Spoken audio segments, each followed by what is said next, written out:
Todos dependemos cada vez más de un pequeño número de grandes empresas globales. Monsanto controla el 90% de las semillas transgénicas en el mundo. Microsoft tiene un 88,26% de la cuota de mercado en software informático. Cada día, 150 millones de personas en todo el mundo compran un producto Unilever y ni siquiera lo sabe. McDonald's sirve más de 58 millones de comidas diarias. De las 100 economías más grandes del mundo, 51 son empresas. Los estados pierden poder al mismo ritmo que las grandes corporaciones lo ganan. La globalización ha generado un nuevo contexto que necesita nuevas reglas de juego en la sociedad del siglo XXI.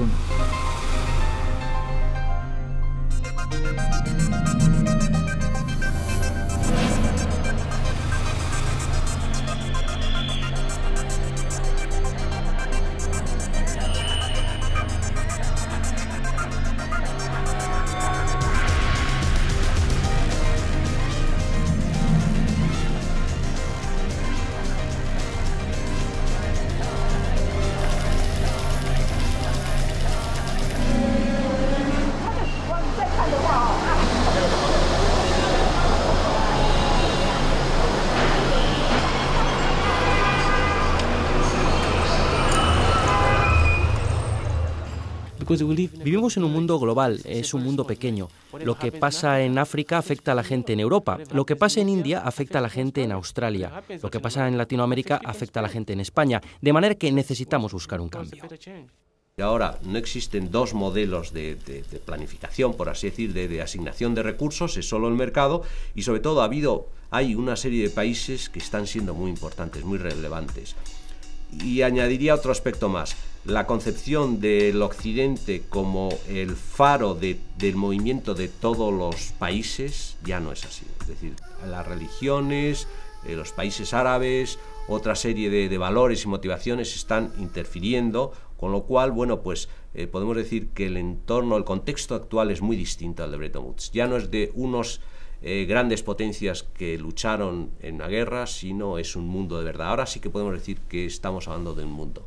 La empresa es global, la empresa es cada vez más importante, son grandes holdings en todos los sectores económicos, ya sea la banca, los seguros, los automóviles, la aeronáutica, son grandes holdings con una implantación internacional, producen en 20, en 30 o en 90 países del mundo y las políticas nacionales se han quedado pequeñas, no les pueden influir. Los estados no tienen capacidad para intervenir sobre ellos, sobre las empresas, con sus leyes, con sus políticas fiscales, con sus leyes laborales. No pueden. Tampoco los sindicatos, porque su respuesta es una respuesta local frente a un capitalismo globalizado. Originariamente, la empresa era una entidad pública fundada sobre la base de relaciones de confianza.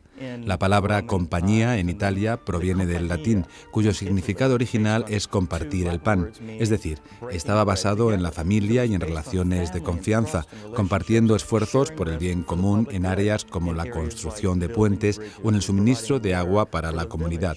En definitiva, fines muy importantes. Según la empresa va evolucionando, se aleja de esta idea y con el paso del tiempo esto se distorsiona y se convierte en algo que tiene que ver con hacer dinero. Ahora las empresas en muchas ocasiones están en manos de propietarios extranjeros que no están interesados en cómo pueden contribuir a una economía en particular. Lo único que les interesa es que el valor de sus acciones se incremente en un determinado periodo de tiempo. En septiembre de 1992, Soros apostó 10.000 millones de dólares contra la libra esterlina y dicen que ganó en una noche 1.000 millones de dólares. La moneda británica se hundió y acabó saliendo del sistema monetario europeo. Today, as a matter of fact, very often the responsibility of the shareholdership is totally diluted. By that I mean that Hoy en día es muy común que la responsabilidad de los accionistas esté totalmente diluida. Con esto quiere decir que una persona privada invierte en fondos y no sabe lo que ese fondo va a hacer con su dinero. Muy a menudo el fondo va a decidir invertir el dinero en las acciones más rentables y pasar de una inversión a otra. El fondo informará al inversor acerca de estos movimientos, pero en muchas ocasiones este no lo leerá o simplemente no estará interesado en conocer qué pasa con su dinero, y esos fondos buscan la más alta rentabilidad general, sin preocuparse por la contrapartida social y medioambiental de la inversión para la sociedad en su conjunto. And absolutely not look for the highest possible social or environmental return for the society as a whole. Lo que el accionista quiere es ver el valor de la acción subir todos los años. Se solía pensar que un 5% era una buena rentabilidad, pero ahora eso no es nada. Ahora quieren tener un 10, un 15, incluso un 20%. Y naturalmente esto va en detrimento de las inversiones a largo plazo. Y por supuesto, esto es un fenómeno muy poco saludable.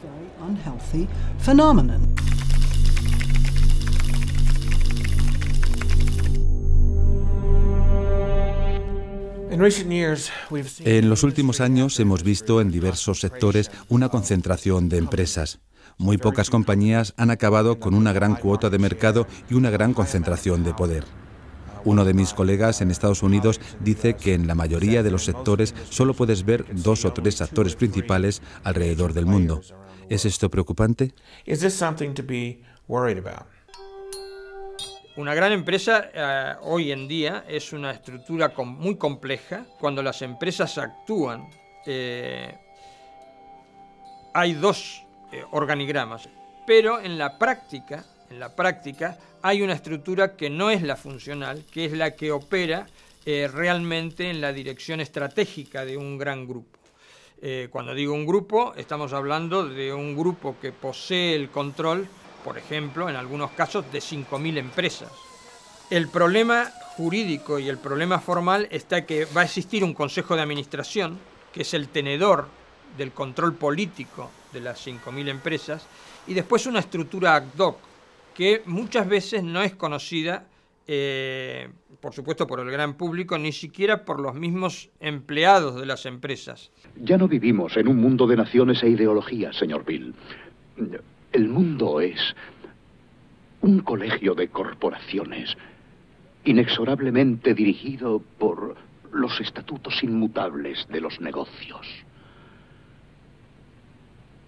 El mundo es un negocio, señor Bill.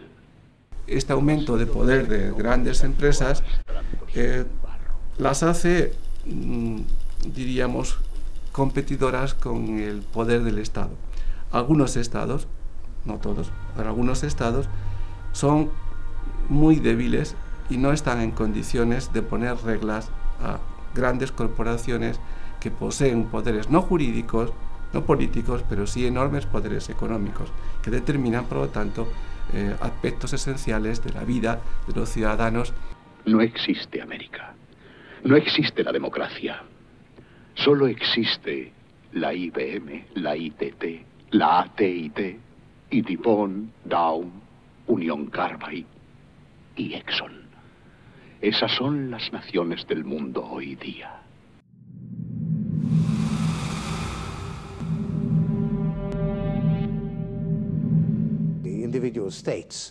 El poder de los estados individualmente para hacer lo que se espera de ellos, en cuanto a velar por los intereses de sus ciudadanos, se va reduciendo cada vez más, porque el capital tiene libertad de movimiento. Y si un gobierno intenta imponerle impuestos o regularlo, el capital se irá a otra parte y ese país perderá más que si trata bien a ese capital. Así que muy a menudo el interés de la gente está subordinado al interés del capital. Conviene destacar que estamos en la economía de la externalización, que hoy en día las empresas lo subcontratan todo, absolutamente todo. La empresa transnacional actual, no solo la europea, sino todas, al mismo tiempo que es más potente, enormemente fuerte, sufre un proceso de concentración, pero también de desconcentración. Algunos lo han dicho con una expresión muy gráfica, que la empresa crece adelgazando.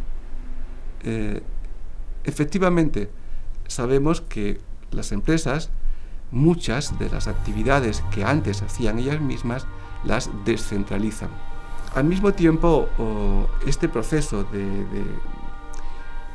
externalización que es enormemente desarrollado puede llegar a unos extremos increíbles.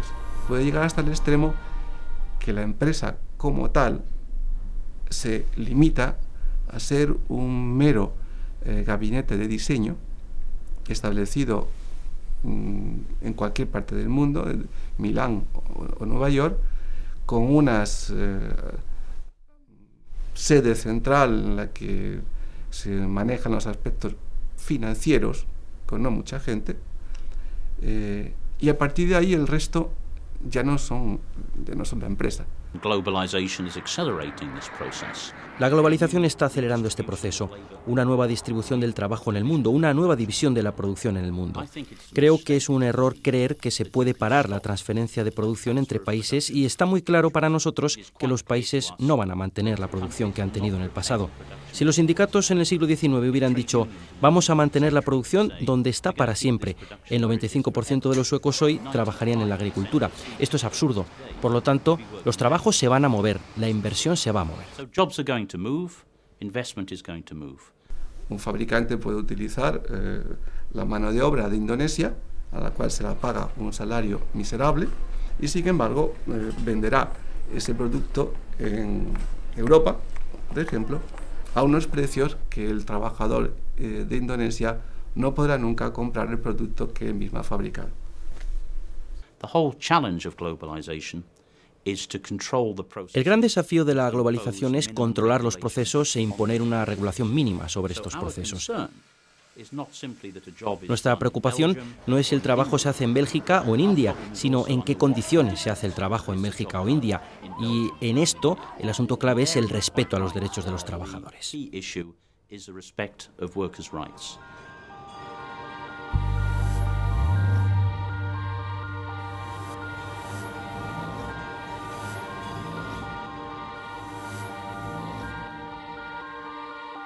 Well, what you also see globally is that on one hand there is Lo que nosotros vemos a nivel global es que, por un lado, existe una especie de hipótesis que afirma que la inversión extranjera en países en desarrollo automáticamente va a ser beneficiosa para la gente de esos países.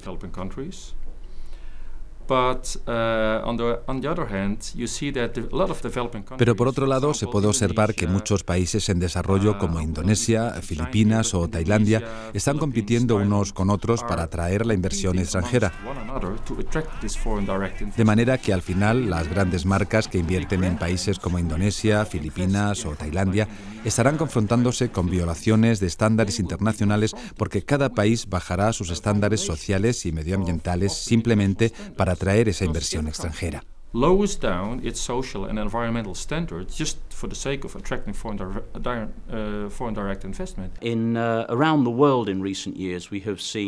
Alrededor del mundo, en los últimos años, estamos viendo una proliferación de las llamadas zonas francas.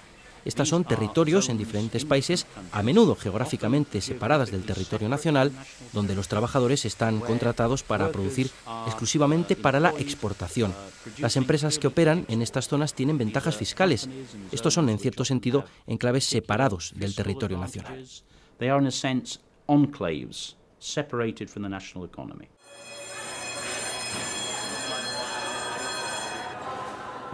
No nos dejan organizarnos en sindicato. Una vez que se dan cuenta, despiden a los trabajadores que están organizándose en sindicato y esos trabajadores quedan ya en una lista negra. Estos trabajadores no pueden conseguir trabajo en otro lugar. Ellos vienen aquí a Honduras y bueno, son una fuerza de empleo, como la única opción que hay en Honduras de que la maquila es la única, la fuerza de empleo, el único rubro para poder salir de la situación en que se vive de desempleo en nuestro país. Now, the problems we have with these zones are basically twofold. Los problemas que tenemos con estas zonas son básicamente de dos tipos. El primero es que la producción que se lleva a cabo allí normalmente no beneficia mucho al país donde se produce, beneficia al capital que viene a invertir allí y después se llevan los beneficios fuera. El segundo problema es nuestra verdadera preocupación, y es que los trabajadores de esas zonas no disfrutan de los mismos derechos laborales que otros trabajadores y muy a menudo no les está permitido organizarse sindicalmente. El 80% de estos trabajadores son mujeres muy jóvenes y su situación, como en el caso de los Juegos Olímpicos de China, es muy mala.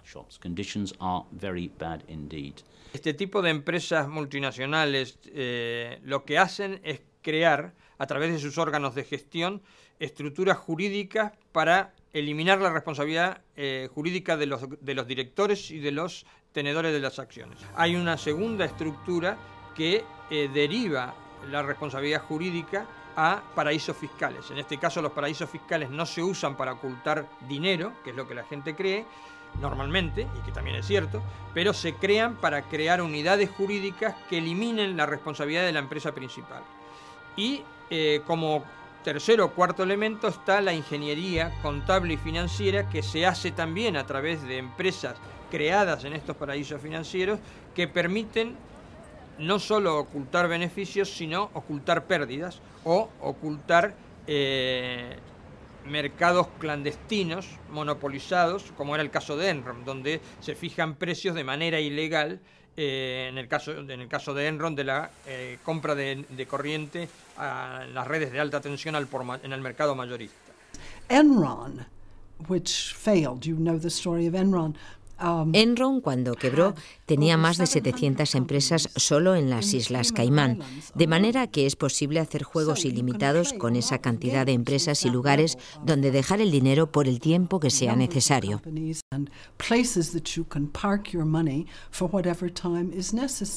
El fenómeno que podemos encontrar, que nos estamos encontrando, es por una parte un problema de irresponsabilidad jurídica, sin embargo, empresas extraordinariamente potentes y fuertes. Esa es la gran paradoja del sistema, ¿no? del sistema actual. No lo sé, quisiera volver a oírlo. Todos sabemos que si eres abogado puedes delimitar la línea de la responsabilidad donde quieras. La puedes limitar a la sede de la empresa y no tener trabajadores o contar solamente con una persona dirigiendo la compañía a través de la subcontratación de todas las funciones. De todos modos estamos de acuerdo, ¿verdad? Sí, eso sí. Entonces ponga usted su firma ahí y así el contrato será legal. Me olvidé de decirle que no sé escribir. No, es igual, la estilográfica no tiene tinta.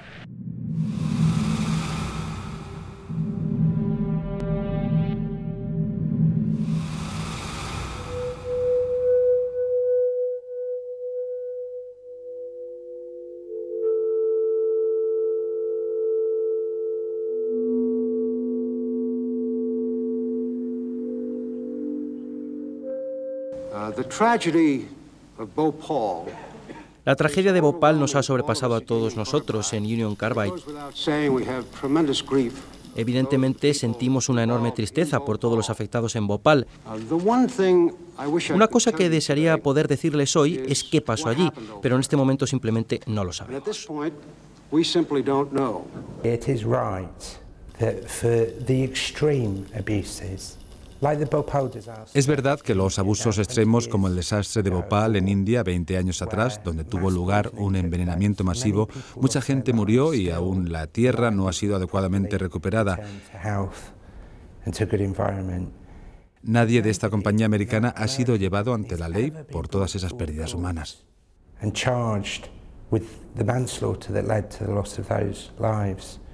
Lo que quiero hacer y para lo que espero que me podáis ayudar es decir a mi mujer que estoy vivo y bien, y hola mamá, como cuando se sale en la tele. Anderson fue puesto en libertad esta noche después de que la embajada americana protestase ante el gobierno indio. Recientemente ha habido acusaciones sobre violaciones de derechos humanos por parte de empresas multinacionales. Yo creo que las violaciones de los derechos humanos son negativas indistintamente de quién las comete.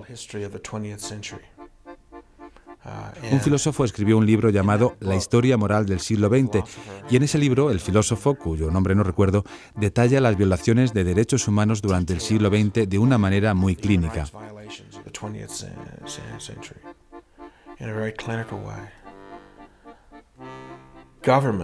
Los gobiernos fueron los ganadores. Mucha más gente fue asesinada por gobiernos que por empresas.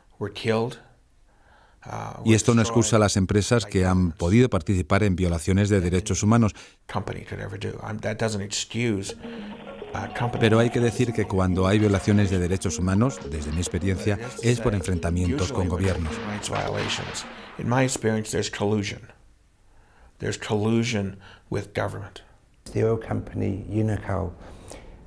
La empresa petrolera Unocal fue acusada de estar relacionada con los trabajos forzados, trabajo de prisioneros esclavos en Birmania. Mucha gente ha visto a los monjes birmanos en la calle. Han visto el movimiento por la democracia en Birmania y el régimen de ese país construyendo un oleoducto con una empresa americana, utilizando para ello a los prisioneros como esclavos del siglo XXI. Otro problema que existe a nivel de multinacionales y su implicación en el desarrollo de los países, podríamos decir, es que en muchos casos aparecen, y más en los últimos años, en los últimos 20, 25 años, implicaciones de empresas que participan en la financiación de conflictos, ya sean guerras civiles, ya sean conflictos armados más graves, o incluso guerras en el sentido del derecho internacional humanitario.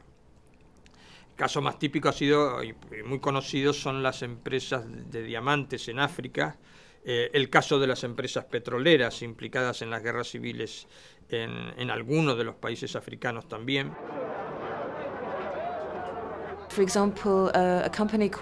Por ejemplo, la empresa minera llamada Anvil Mining, que es una empresa australiana y canadiense que en 2004, en la provincia de Katanga, al sudeste del Congo, permitió que vehículos y otros elementos pertenecientes a esta empresa fueran utilizados por el ejército congolés en acciones militares que provocaron más de 100 muertes. In a military operation which resulted in more than 100 deaths.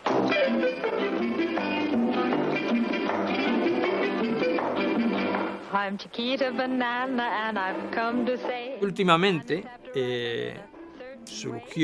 apareció de una manera pública un caso que es interesante, no solo por lo que implica, sino porque es un caso reconocido ante la justicia, en este caso de la justicia norteamericana.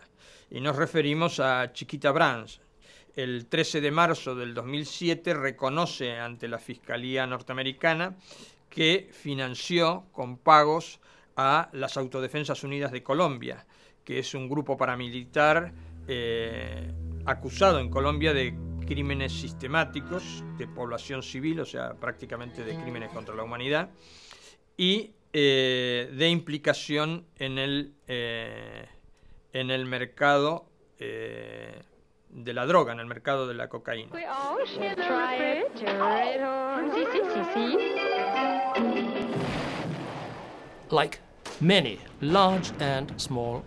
Como grandes y pequeñas empresas y ciudadanos en Colombia, nosotros estábamos afrontando una situación muy seria de seguridad con riesgos sobre nuestras vidas en Colombia, hasta el punto que tuvimos empleados masacrados y ejecutados delante de nuestros trabajadores.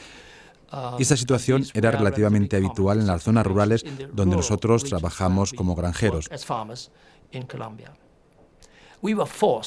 Fuimos obligados a realizar pagos para proteger a nuestros empleados y esta fue la única razón por la que pagamos a ambas organizaciones, tanto de la izquierda como de la derecha, para garantizar la seguridad de nuestros trabajadores. Chiquita consiguió que saliera una ley por la cual ellos mismos hacían la certificación y el control aduanero en sus propios barcos. El problema está que cuando surge el problema de la SAUC, queda claro que las AUC eran las que hacían la custodia de todo el sistema de carga de barcos en alta mar. Y según las declaraciones de Mancuso, no solo fue la Chiquita, sino que todas las empresas bananeras que comerciaban o que embarcaban pagaban un canon a las autodefensas y estas usaban además esas facilidades portuarias para transportar la droga. ¿Todas les pagaron? Todas, además de Chiquita Brands. Además pagaron Del Monte y Dole, dos de las fruteras estadounidenses más conocidas del mundo. En relación con la situación de nuestra empresa en Colombia, ha habido noticias de que nuestra empresa ha estado relacionada con la importación ilegal de armas a Colombia destinadas a las organizaciones paramilitares. Quiero decir que esto ciertamente no es así. Esta importación de armas en un barco llamado el Waterloo fue cuidadosamente investigada por dos reconocidas autoridades. Tengo aquí el informe de las autoridades colombianas que exoneraron por completo a los trabajadores de Chiquita y de nuestra sucursal local, Baladex. Igualmente, la misma circunstancia que ha causado grandes dificultades y tragedias en Colombia, sin duda fue también cuidadosamente investigada por la Organización de Estados Americanos. Ambos han llegado a la misma conclusión. Sí, ha habido gente que era culpable, pero no eran trabajadores de Chiquita.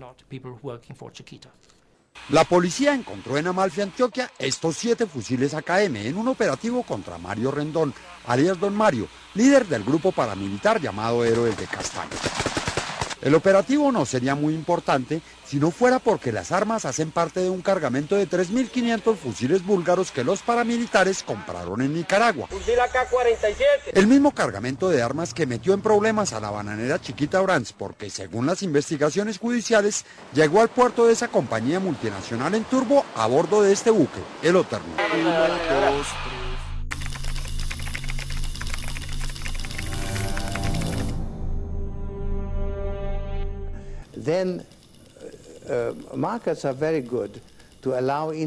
Los mercados van muy bien para que los individuos persigan sus intereses individuales, pero no están pensados para preocuparse por las necesidades colectivas, como mantener la ley y el orden, la sanidad, la seguridad social, incluso el propio sistema financiero y el sistema legal. Esas cuestiones no se pueden dejar en manos del mercado. Indudablemente hay un proceso en el cual más servicios públicos están siendo gestionados por empresas privadas, que no quiere decir que el Estado las abandone o que no las controle, supervise o se preocupe por sus objetivos, sino que los sistemas de gestión, en vez de ser pues la administración pública no solo decida qué servicios, sino que también los gestione, lo que se ha pasado en la situación actual es que cada vez más el servicio público existe, educación, sanidad, defensa, pero lo único que pasa es que hay más impacto, o podemos decir, más influencia del sector privado a través de empresas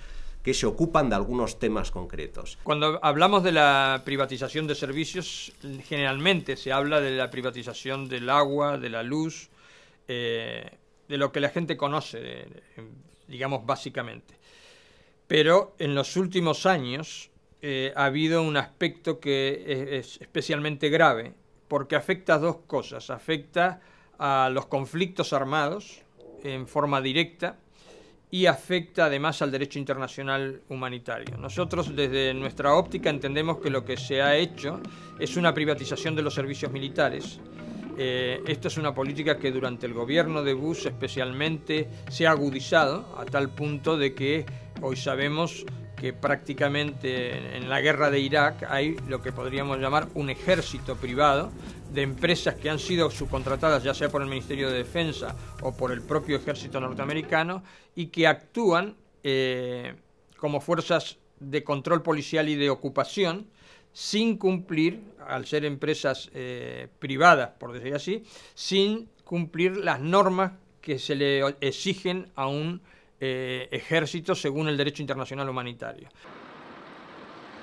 Hay recetas de apertura económica, de liberación económica que pueden tener sentido en las economías en los países en vías de desarrollo, pero muchísimos de los países del sur, de América Latina o de África, hoy plantear las recetas neoliberales clásicas se está demostrando fracasado. No se accede mejor al agua, no se accede mejor a la electricidad, no se accede mejor al gas, porque eso se esté gestionando de manera privada. La base del fracaso es doble. Una es que ellos no pueden fijar los precios de mercado de un bien como el agua a niveles de rentas tan bajas.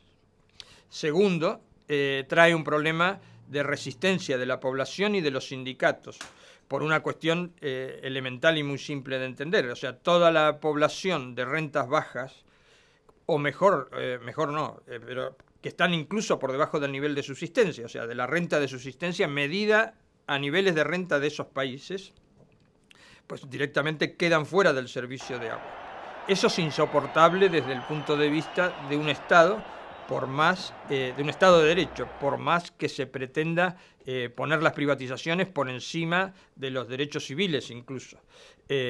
Por lo que expliqué al principio, si el agua, aparte de ser un servicio básico, el hecho de que no exista crea problemas sanitarios que per se van a ser mucho más caros que la no distribución de agua potable. O sea, por ejemplo, en América Latina, que es el caso al que vamos a referirnos, desapareció una enfermedad como el cólera, desapareció en 1895, fue erradicada de prácticamente toda América Latina.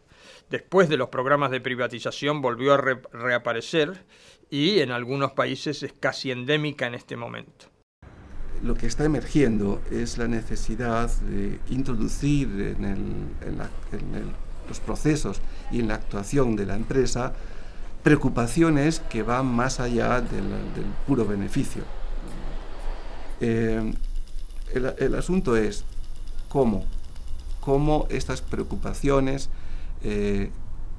por el respeto a derechos que se consideran derechos humanos, que están en la Declaración Universal de Derechos Humanos, cómo conseguimos que sean efectivos y reales. Estamos frente a un verdadero conflicto frontal sobre las grandes corporaciones transnacionales y los estados.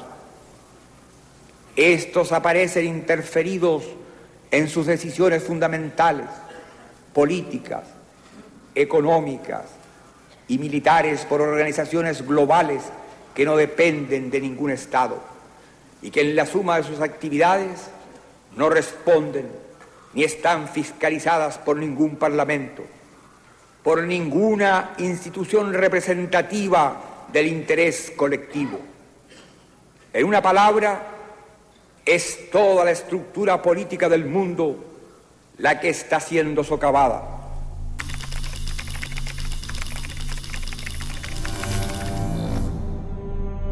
Es más que integridad y cumplimiento. Es también acerca de cuál debe ser la contribución que tienen que aportar a la sociedad estas empresas.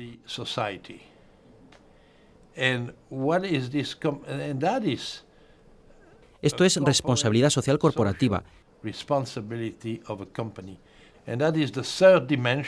Es una tercera dimensión, no solo financiera o medioambiental, sino también social.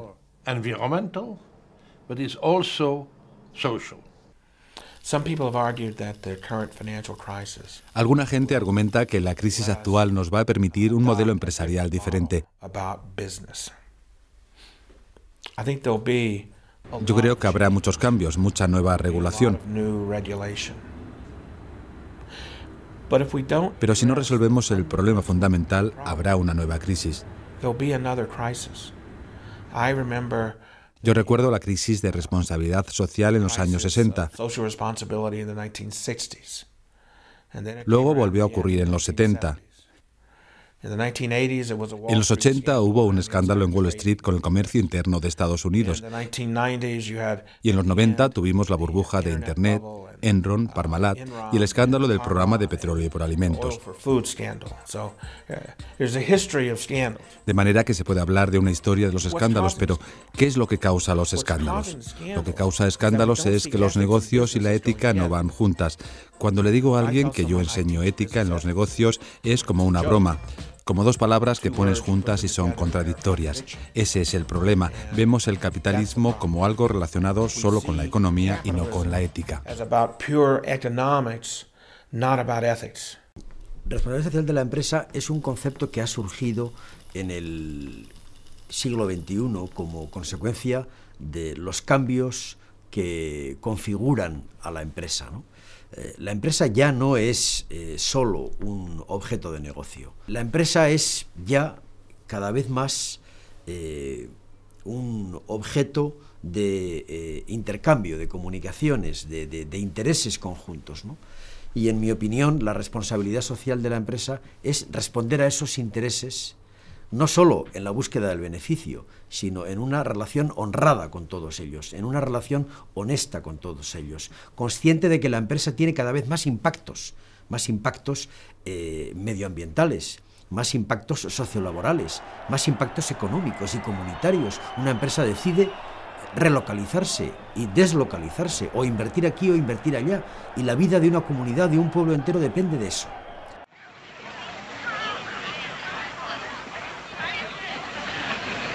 Así que este es el futuro del hombre: calentarse a los rayos del sol, bañarse en las claras corrientes de agua y comer los frutos de la tierra olvidando todo trabajo y fatiga.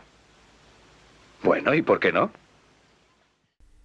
Suppose I come to you and I say, supongamos que vengo y te digo, mira, tú haces productos y provees servicios. A la gente le gustan los productos y servicios que tú provees, hacen su vida mejor.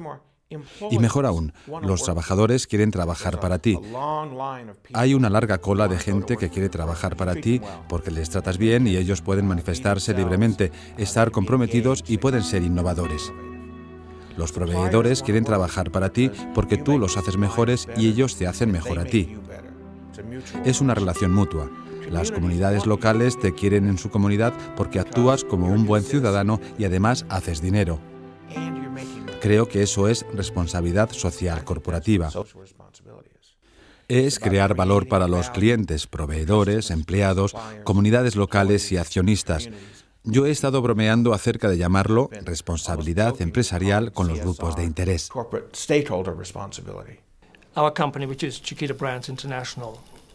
Nuestra empresa, Chiquita Brands International, ha adoptado desde 1998 algo que llamamos responsabilidad social corporativa, que es un compromiso de cumplir con altos estándares de conducta legal, ética y de responsabilidad social y medioambiental. Y eso significa que esperamos que todos nuestros trabajadores, sin excepción, cumplan con esos altos estándares. Fundamentalmente, el discurso de la responsabilidad social corporativa empieza a través de las empresas. Grandes empresas, grandes grupos multinacionales, empresarios, por ejemplo, en el caso de Brasil, empezaron a hablar sobre el tema de la responsabilidad social corporativa y empezaron a ponerla en práctica en sus empresas y fundaciones, pero siempre en una discusión muy centrada en la acción social privada. El discurso de la responsabilidad social empresarial, la mayoría de las veces, es sinónimo de acción social privada o filantropía.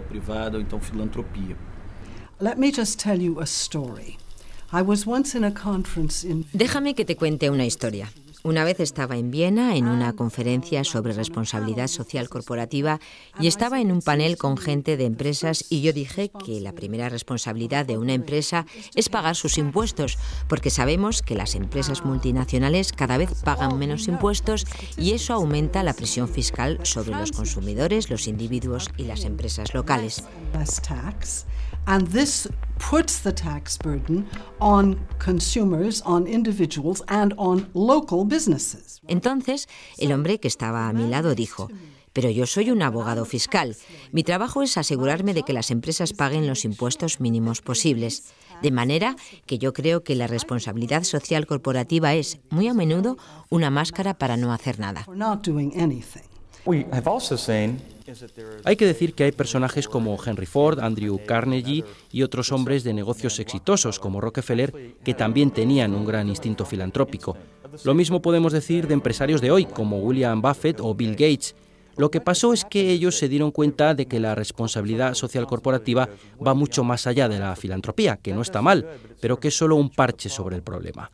Lo que es realmente importante es que las empresas, sus trabajadores y ejecutivos internalicen valores éticos de respeto a los derechos humanos y al medio ambiente, de manera que puedan evitar hacer daño mientras generan productos y servicios que ayuden a la gente. Que ayuden, por ejemplo, a los 2,5 billones de personas que no tienen acceso al agua potable y a sistemas sanitarios. Sanitary drinking facilities. Nós conhecemos a experiência em Ghana, onde empresas de mineração. Nosotros conocimos una experiencia en Ghana en la que una empresa minera en aquel país tenía una relación compleja de corrupción y beneficios privados con el gobierno local. Ao governo local e por outro lado y por otro lado un impacto muy fuerte sobre el medio ambiente y las personas que viven en ese país, hasta el punto de que ciudades enteras tuvieron que ser trasladadas porque se encontró oro en su subsuelo. En Brasil se le conoce como una buena empresa porque ayuda a la financiación de universidades y movimientos sociales, pero al mismo tiempo está matando o destruyendo vidas y sociedades enteras en África.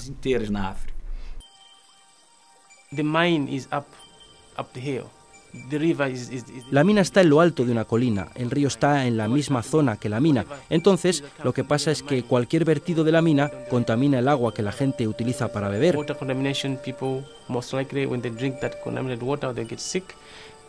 Cuando beben este agua enferman. El río desemboca en el lago Malawi. El lago Malawi es una importante fuente de agua limpia. Lo que pasa es que los peces quedan contaminados.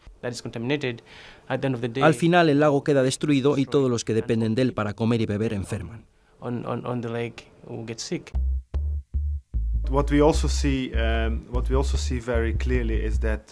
Lo que estamos viendo claramente es que las empresas están usando dobles estándares. Muchas empresas en sus operaciones en Europa Occidental usan las tecnologías más limpias y se aseguran de contaminar poco. Eso dará la impresión a mucha gente de que las empresas lo están haciendo bien. Ellos harán esto en países europeos, pero lo que no vemos es que las actividades más contaminantes de las mismas empresas se realizan en países en desarrollo.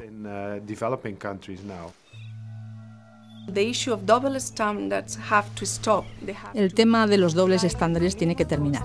Las empresas deben cumplir con unos mínimos estándares indistintamente de donde se encuentren. Vemos que los derechos humanos son universales e interdependientes, lo cual significa que indistintamente de que las cosas pasen en Brasil o en España, las empresas deben mantener los mismos estándares mínimos.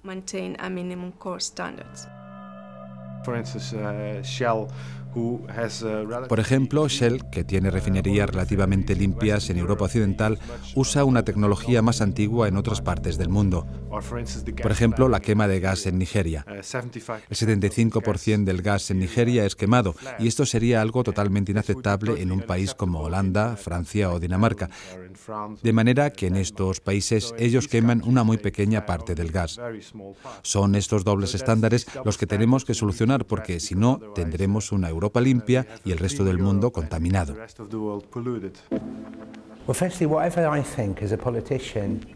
Indistintamente de lo que yo crea como político, la gente no cree que nuestras empresas actúen de manera ética.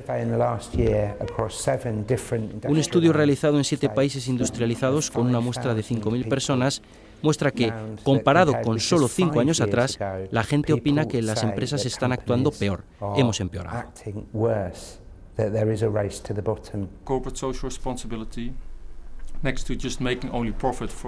La responsabilidad social corporativa, además de generar beneficios para sus accionistas, tiene que ver con que ahora cada vez más empresas, especialmente empresas occidentales, ya no están haciendo productos, sino vendiendo estilos de vida.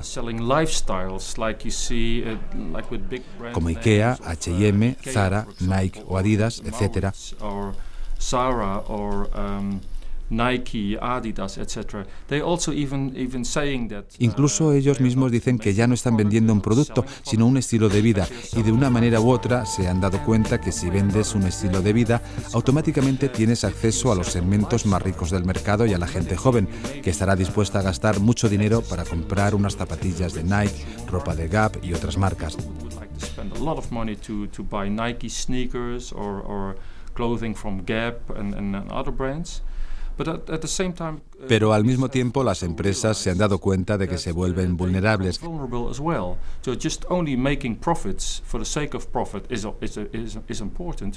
Tener beneficios es importante, pero si lo que vendes ya no es un producto sino un estilo de vida, te vuelves vulnerable cuando ese producto es acusado de haber sido hecho por niños, porque en ese momento todo el concepto del estilo de vida se rompe.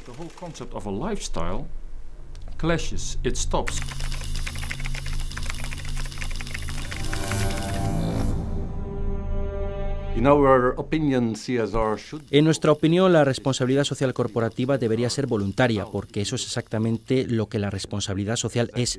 Si te fijas en la definición de la Unión Europea, dice exactamente que la responsabilidad social de las empresas tiene que ver con las cosas que la empresa puede hacer más allá del respeto a la ley, de manera que la propia definición dice que es voluntario y debe continuar siendo voluntario.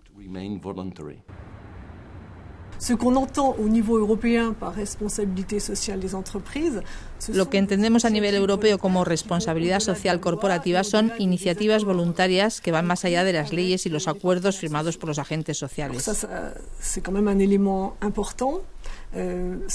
definición hoy en día no es tan sencilla a nivel global, ya que estamos cada vez más en una economía mundializada. The biggest danger of all is that we come to believe. El gran riesgo está en creer que la responsabilidad social corporativa, que son acciones voluntarias que realizan las empresas, puede suplantar a las leyes y a los convenios colectivos, como si fuera el marco regulatorio apropiado para el comportamiento empresarial. Now, what we need to see is a reinforcement of legislation. Lo que realmente necesitamos es reforzar la legislación y la actividad sindical a través de convenios colectivos dentro de las empresas. Cuando eso esté garantizado, entonces la responsabilidad social corporativa puede ser una oportunidad complementaria. Pero lo que estamos viendo es que las empresas nos dicen: no queremos leyes, no queremos sindicatos, ni tampoco convenios colectivos, déjenlo en nuestras manos. Y está claro que esta es una actitud peligrosa. Yo conozco el origen del concepto y es: no queremos regulación, queremos medidas voluntarias y esa es siempre la línea de las empresas. Nosotros lo haremos voluntariamente, pero por favor, no nos impongan más regulación. Desde principios del siglo XX en los Estados Unidos, gente como por ejemplo Henry Ford pensó: espera un momento, si no pagamos a nuestros trabajadores lo suficiente para comprar nuestros coches, ¿quiénes serán nuestros clientes? Y eso se llamó luego Fordismo. Henry Ford se dio cuenta de la importancia que tenía una regulación que garantizara unos salarios mínimos para sus trabajadores. De manera parecida, la regulación siempre ha sido percibida por empresas visionarias como algo necesario para que los mercados funcionen, de manera que se genere una posición inicial justa que evite la corrupción, potencie la transparencia y permita un comercio justo. De ese modo, las buenas empresas, que son transparentes, no serán penalizadas en el mercado por culpa del comportamiento irresponsable de aquellas empresas que no respetan la ley.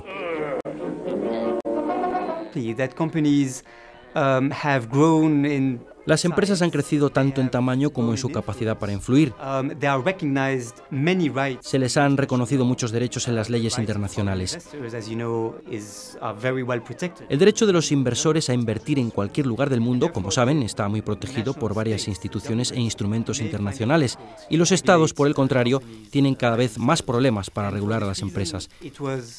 Por esta razón, se ha empezado a considerar que es necesario contar con una regulación que afecte a los estados a nivel internacional, pero también a las organizaciones privadas como las empresas.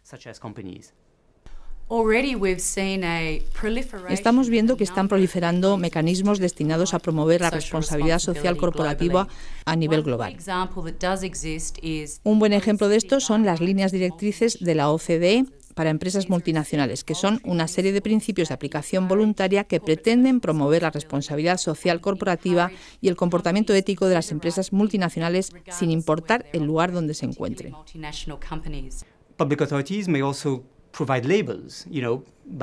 Las autoridades públicas podrían generar un sistema de etiquetas, de manera que las empresas que quieren tener estas etiquetas acepten someterse a un seguimiento en términos de buenas prácticas, que sería una condición obligatoria para obtener las etiquetas.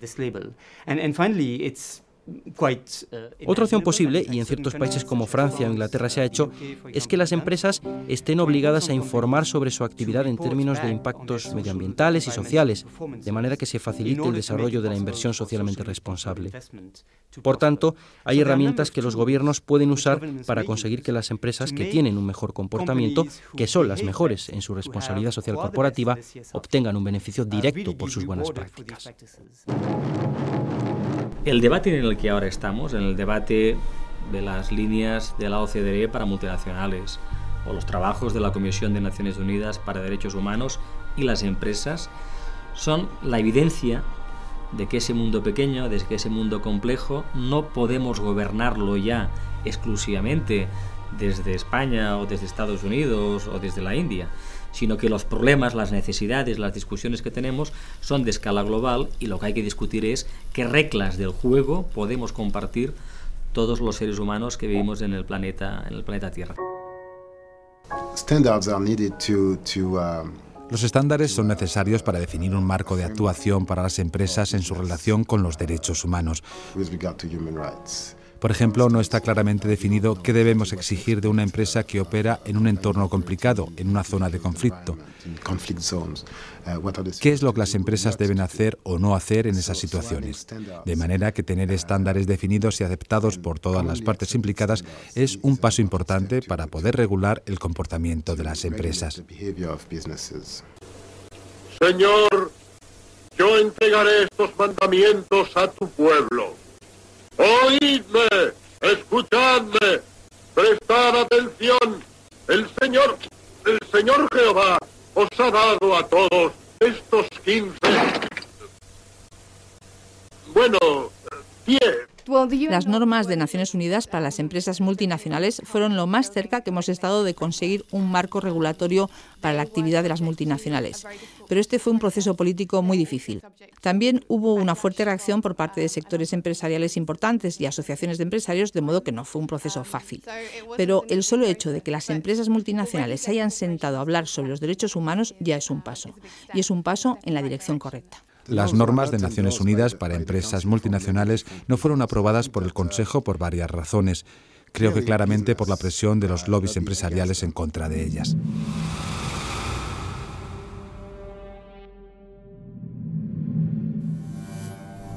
En los Estados Unidos, los lobbies tienen que estar registrados en el Congreso y tienen que informar sobre cuánto dinero se están gastando en hacer lobby y quién está pagando ese dinero. En Europa no contamos con algo así. Hasta el momento solo hay medidas voluntarias, lo cual quiere decir que no sabemos nada. No es transparente y no creo que sea honesto. Washington se ha despertado hoy con la noticia que George Bush sufrió ayer un breve desvanecimiento en la Casa Blanca tras atragantarse con una galleta. Bush y el Partido Republicano se preparan para un curso político marcado por la bancarrota de una de las compañías que más les han apoyado. There are about 35 lobbyists. Hay unos 35 lobistas por cada parlamentario, de manera que son constantemente abordados por lobistas y ni siquiera se sabe quiénes son esos lobistas. De manera que, lo primero, necesitamos transparencia.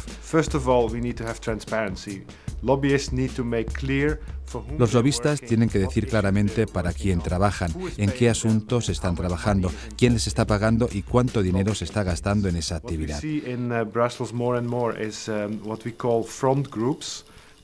Lo que vemos cada vez más en Bruselas es lo que llamamos testaferros.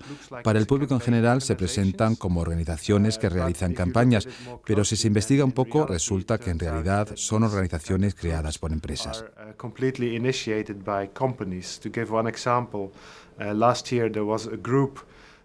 Por ejemplo, el año pasado se presentó un grupo llamado Cancer United y que se definía como una organización creada por pacientes y médicos contra el cáncer, pero algunos periódicos lo investigaron y resultó que todo el grupo había sido creado por la mayor farmacéutica del mundo.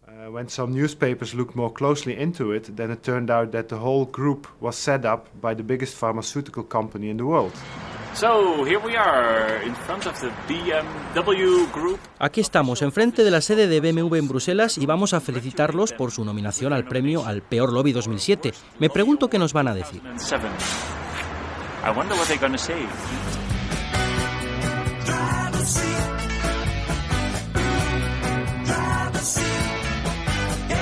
Congratulations, you have been nominated for actually it's an award of lobbying. Habéis sido nominados, es un premio por hacer lobby. BMW has lobbied together with Porsche and porque creemos que BMW ha hecho lobby junto a Porsche y Daimler para conseguir que los objetivos de reducción de las emisiones de CO2 por kilómetro sean realmente bajas. Y por eso habéis sido nominados al premio al peor lobby de la Comisión Europea y de la Unión Europea. Este es. Felicidades.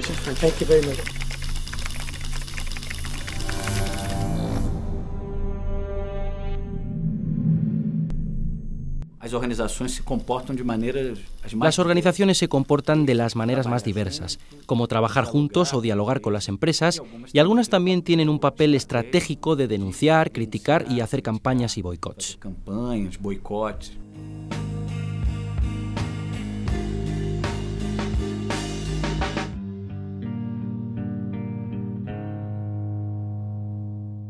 Al otro lado del mundo, en Londres, los ecologistas se vestían de esta guisa para protestar contra otra gran multinacional, la Shell. Acusan a esta compañía anglo-alemana de superar con mucho los límites de polución razonables en su factoría de Nigeria y de apoyar con su presencia a los militares en el poder. En Amigos de la Tierra Holanda hemos estado haciendo campaña contra algunos bancos privados como ABN, ANRO e ING, que estaban financiando todo tipo de proyectos que desforestaban los bosques en Indonesia, y después de una larga campaña dejaron de financiar esos proyectos. Y por supuesto todo el mundo conoce el caso de Greenpeace, que forzó a Shell a dejar de tirar barriles con residuos de petróleo en el Mar del Norte. El diálogo entre todas las partes interesadas, gobiernos, sindicatos, ONGs y también empresas, puede tener un impacto muy positivo para establecer un punto de partida mínimo a partir del cual se puede ir elevando los estándares, de manera que se genere un círculo virtuoso de mejora continua, en lugar de un terrible círculo que aumenta la espiral de pobreza, de ignorancia y degradación.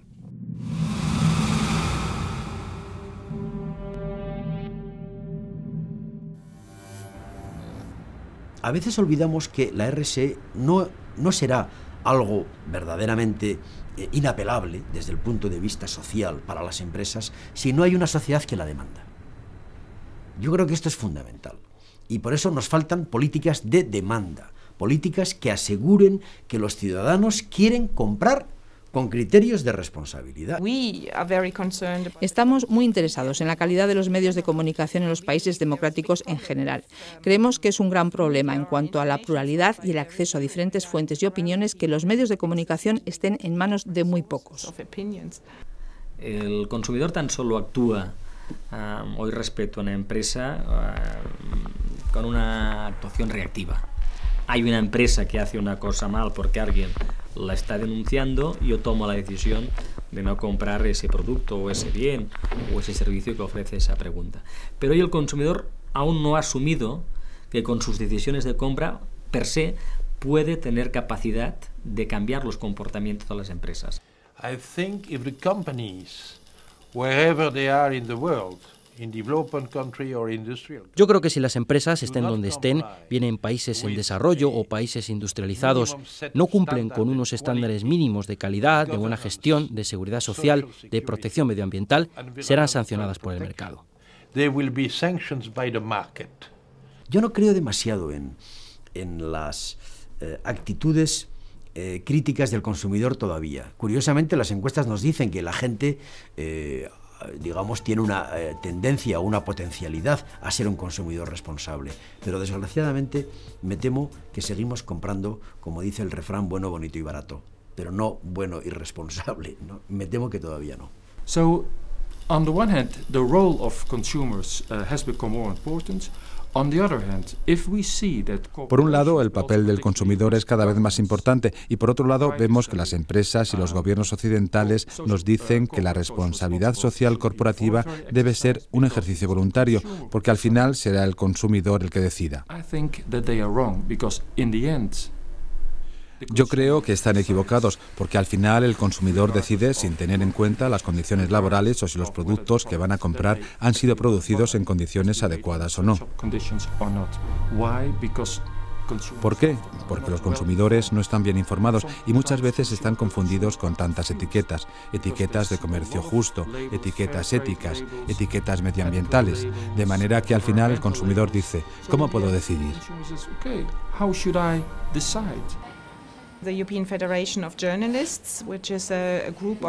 En la Federación Europea de Periodistas, que es un grupo de sindicatos y asociaciones de periodistas, creemos que hay una gran relación entre quién es el dueño de los medios de comunicación y qué sale en las noticias, porque desafortunadamente la independencia editorial no está siempre presente y el interés comercial está muy presente en la agenda de los dueños de los medios de comunicación.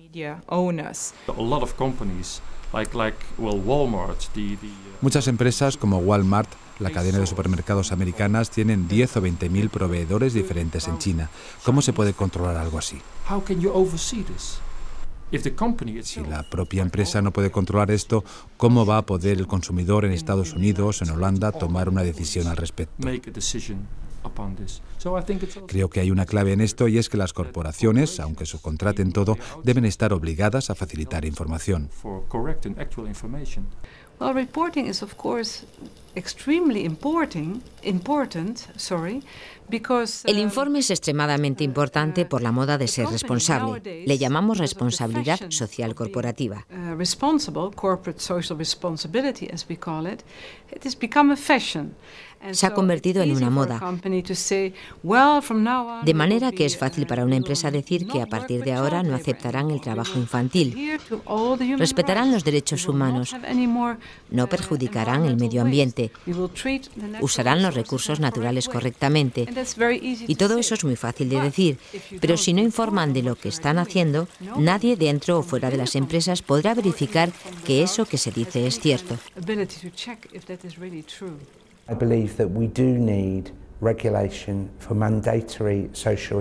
Yo creo que necesitamos regulación para la información social y medioambiental obligatoria,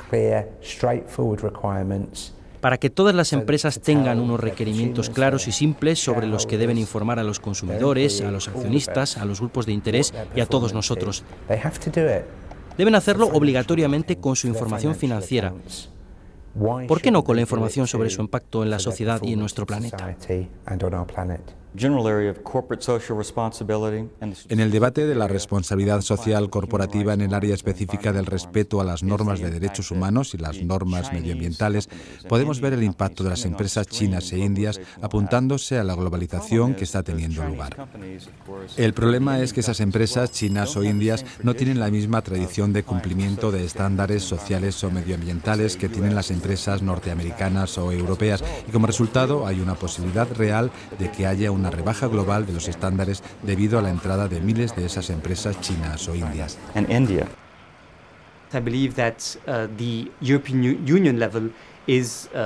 Yo creo que la Unión Europea es muy importante porque en la Unión Europea hay una cultura compartida en cuanto a la responsabilidad social corporativa. Son países con un desarrollo económico similar, con empresas multinacionales muy parecidas, y este es el nivel en el que la responsabilidad social corporativa puede ser regulada. De manera que si la Unión Europea empieza a regular la responsabilidad social corporativa, quizá pueda liderar el proceso y otros actores puedan regular la responsabilidad social luego a nivel global.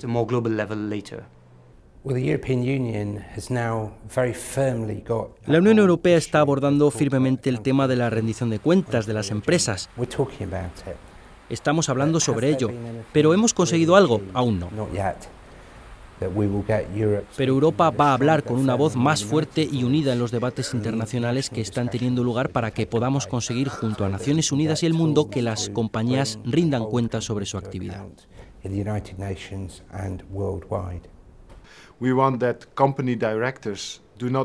Queremos que los directivos de las empresas, además de maximizar los beneficios para sus accionistas, tengan también la obligación legal de cuidar el medio ambiente y los derechos de los trabajadores. Estamos hablando de construir una nueva forma de organizar la sociedad y, en última instancia, de qué modelo de desarrollo queremos para la sociedad contemporánea y para la de nuestros hijos y nietos. ¿Tiene la crisis financiera algo que ver con la forma en que las empresas tratan de maximizar los beneficios para sus accionistas, ignorando a los demás grupos de interés? En 5 o 10 años, aparte de algunos parques naturales, todo el bosque de Indonesia va a desaparecer. Y lo mismo va a pasar en países como Brasil o el Congo. Esto realmente tiene que parar porque si no, tenemos solo 10 o 20 años más hasta que prácticamente todo el bosque haya desaparecido.